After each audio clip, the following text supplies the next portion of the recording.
Minggu yang sibuk tapi cukup bermakna buat fans Arsenal dan Liverpool. Selain Alba yang akhirnya extend kontrak 3 tahun ke Arsenal dan Thiago Alcantara yang berpindah ke Liverpool, ada satu lagi big name transfer yang juga mengejutkan peminat-peminat bola sepak khususnya. Assalamualaikum guys, Joy di sini. Dalam video ni aku nak sembang sikit pasal dua pemain yang bakal memutamatkan perpindahan dari Real Madrid ke Tottenham, iaitu Gareth Bale dan Sergio Reguilon. Tanpa buang masa, jom kita mulakan.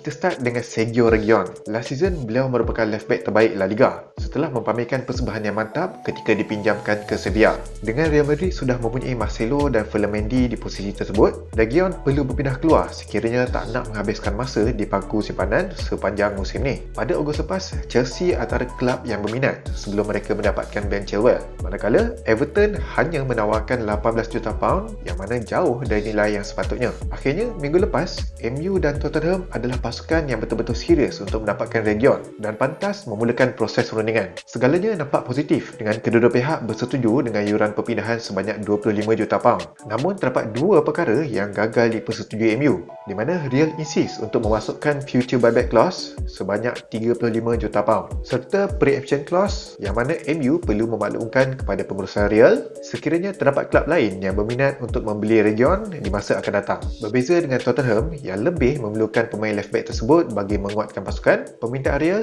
dipersetujui tanpa banyak masalah. Dijangka akan mengutamatkan perpindahan bersama Gareth Bale pada hujung minggu ni. Ia akan menjadi penambahbaikan yang penting buat Tottenham, terutamanya dari sudut taktikal. Dengan Matt Doherty dan Reguilon dalam pasukan, Tottenham bakal mempunyai dua attacking-minded fullback. Musim lepas di Sevilla, Reguilon merupakan attacking threat di bahagian kiri pasukan di bawah kendalian Julian Lopetegui. Gandengan fullback antara beliau dan Jesus Navas di kedua-dua side sangat penting ketika Sevilla memenangi kempen Europa League mereka musim lepas. Jika dikomparekan dengan Doherty, Reguilon lebih gemar melakukan overlap running dan sentiasa melakukan crossing yang berbahaya. Tapi kalau kita perhatikan sepanjang karier pengurusan Jose, menggunakan dua attacking-minded fullback bukanlah kebiasaan beliau. Semasa di Chelsea, beliau mempunyai Branislav Ivanovic sebagai defensive fullback kanan dan Ashley Cole sebagai attacking fullback di bahagian kiri. Di Inter, Javier Zanetti sebagai defensive fullback di bahagian kiri, manakala Maicon beraksi selaku right attacking fullback. Time kat Real pula, beliau menggunakan Arbeloa sebagai defensive fullback kanan dan Marcelo seperti yang kita tahu merupakan attacking threat di bahagian kiri. Pasti menarik untuk kita saksikan bagaimana Jose akan adapt dengan dua attacking fullback di Tottenham musim ni.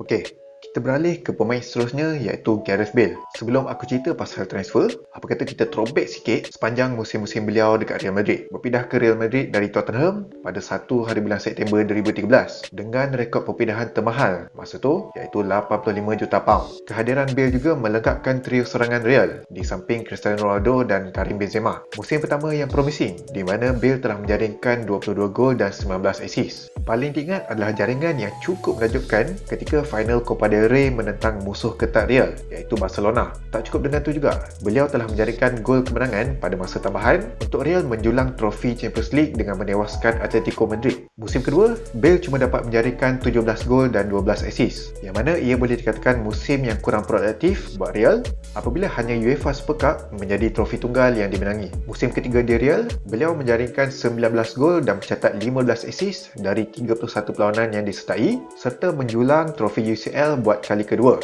Musim keempat, Bale telah menandatangani kontrak baru yang akan mengekalkan beliau di Real sehingga 2022. Namun agak malang, pada musim tersebut beliau dibelenggu dengan kecederaan panjang dengan hanya bermain 19 game, menjaringkan 9 gol dan mencatat 6 assist. Di sebalik kecederaan tersebut, Real berjaya memenangi La Liga dan UCL yang ketiga untuk Bale. Musim kelima yang boleh dikatakan musim kebangkitan di mana beliau telah menjaringkan 21 gol dan 6 assist dari 39 game. Walaupun Real gagal mengekalkan kejuaraan La Liga, namun dengan memenangi UCL buat kali ketiga berturut-turut, ia adalah pencapaian yang gemilang buat mereka. Lebih manis buat Bale di perlawanan final menentang Liverpool, beliau sempat menjaringkan 2 gol walaupun cuma dimasukkan pada separuh masa yang kedua. Dan secara peribadi, ia merupakan trofi UCL yang keempat dalam karier beliau. Musim ke-6 juga musim pertama Real tanpa pemain handalan mereka, Cristiano Ronaldo yang telah berhijrah ke Juventus. Dijangka akan mengambil tempat yang ditinggalkan oleh penyerang prolific tersebut Bale gagal memenuhi harapan yang mana cuma menjadikan 14 gol dan 6 assist. Dengan beraksi 42 game, ia adalah penampilan semusim terbanyak sepanjang karier beliau di Real Madrid. Musim ke-7 yang penuh kontroversi bermula apabila hasrat beliau untuk berpindah ke Jiangsu Suning telah dibatalkan di saat akhir oleh pengurusan Real. Difahamkan Real meminta kelab dari China itu membayar sejumlah yuran perpindahan walaupun pada awalnya bersetuju untuk melepaskan Bale secara percuma. Sekaligus membuatkan Zidane yang secara dasarnya menyokong perpindahan itu terpaksa menerima hakikat bahawa pada musim tersebut Bale akan terus kekal dalam pasukan kendaliannya. Ekoran dari kegagalan transfer itu juga, performance Bale dilihat terus merudum dan tak ada satu pun momen yang dapat mengembalikan keyakinan Zidane dan pengurusan terhadapnya. Dengan beberapa isu termasuk pura-pura tidur dan meneropong ketika di bangku simpanan, berlatih gaya menghayun kayu golf di training ground dan yang paling famous, slogan pada bendera yang dipegang Bale, sebaik saja berjaya membantu Wales mara ke Euro 2020.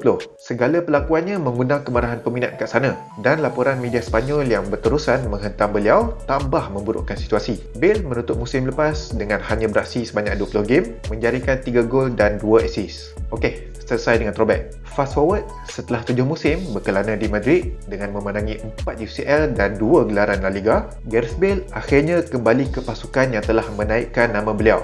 Dilaporkan menyertai Tottenham secara pinjaman semusim, Real juga dikabarkan akan mensubsidi 60% dari gaji beliau yang dianggarkan sebanyak £600,000 per week. For sure, Bale berpuas hati kerana hasratnya untuk berpindah kali ini menjadi kenyataan. Dan lebih menggembirakan, beliau akan pulang ke pasukan yang diibaratkan favourite home baginya. Setelah memberikan aksi terbaik bersama kelab, fans Tottenham sangat memahami kemahuannya untuk berpindah ke Real 7 tahun yang lalu. Maka kemudahannya kali ini pasti disambut dengan hati yang terbuka. Dan mereka yakin Bale akan membantu kelab bersaing untuk kejaraan yang lebih tinggi. Menghargai dan dihargai, dua perkara yang cukup asing bagi beliau sepanjang berada di kota Madrid. Tak pernah sunyi dari cemohan penyokong Real, ditambah dengan media Sepanyol yang lebih fokus menceritakan perihal negatif berbanding pencapaian beliau. Aku rasa dia dah sampai ke tahap dalam karier untuk bebas dari perkara-perkara macam tu. Seperti yang kita tahu, beliau dah menang semua trofi dekat Real dan sekembalinya ke Tottenham, misi utama Bale adalah untuk membalas semula kepercayaan peminat. Khususnya, tak keterlaluan dikatakan signing Bale pasti akan menambahkan moral di dalam pasukan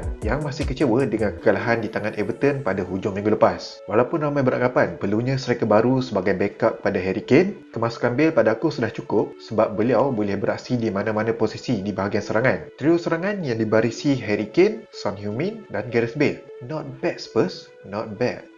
Cuma ada satu benda je yang aku concern pasal transfer Bale kali ni. Dalam press conference baru-baru ni, Jose admit yang beliau pernah cuba untuk membawa Bale ke Real semasa musim terakhir sebagai manager kat sana. Tapi itu cerita 7-8 tahun lepas lah. Sekarang, adakah Jose masih menyimpan keinginan yang sama? Personally, yes, pembelian Region adalah atas permintaan Jose yang mahukan seorang left back bagi memudahkan urusan penjualan Danny Rose ke Genoa. Tapi dalam urusan pinjaman Bale, aku rasa lebih kepada pilihan pemilik kelab iaitu Daniel Levy berbanding Jose Mourinho. Kita tengok selepas game lawan Everton hari tu, Jose ada menyuarakan ketidakpuasan hatinya dengan attitude dari beberapa pemain beliau. Pemain attacking malas untuk melakukan pressing, tak ada effort dan gagal menterjemahkan taktik seperti yang dimahukannya. Keywordnya di sini, attitude. Bukan sesuatu yang baru jika Jose secara terang-terangan mengkritik attitude pemainnya di dalam sidang media. Ambil contoh time dia manage MU dulu. Pogba, Martial, Luke Shaw. Ketiga-tiga mereka pernah melalui treatment yang sama. Dan dalam isu baru-baru ni,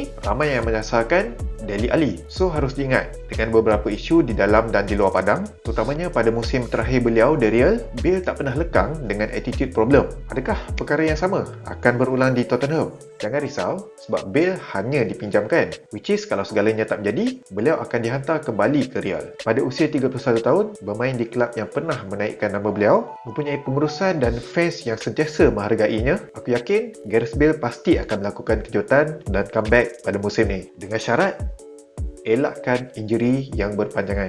Okey, sekian saja video aku untuk kali ini. Macam biasa, kalau korang ada apa-apa cadangan ataupun pandangan, boleh tinggalkan dekat ruangan komen. Jangan lupa untuk like video ni dan klik button subscribe dekat bawah. Sehingga bertemu lagi di video yang akan datang dengan topik yang lebih menarik.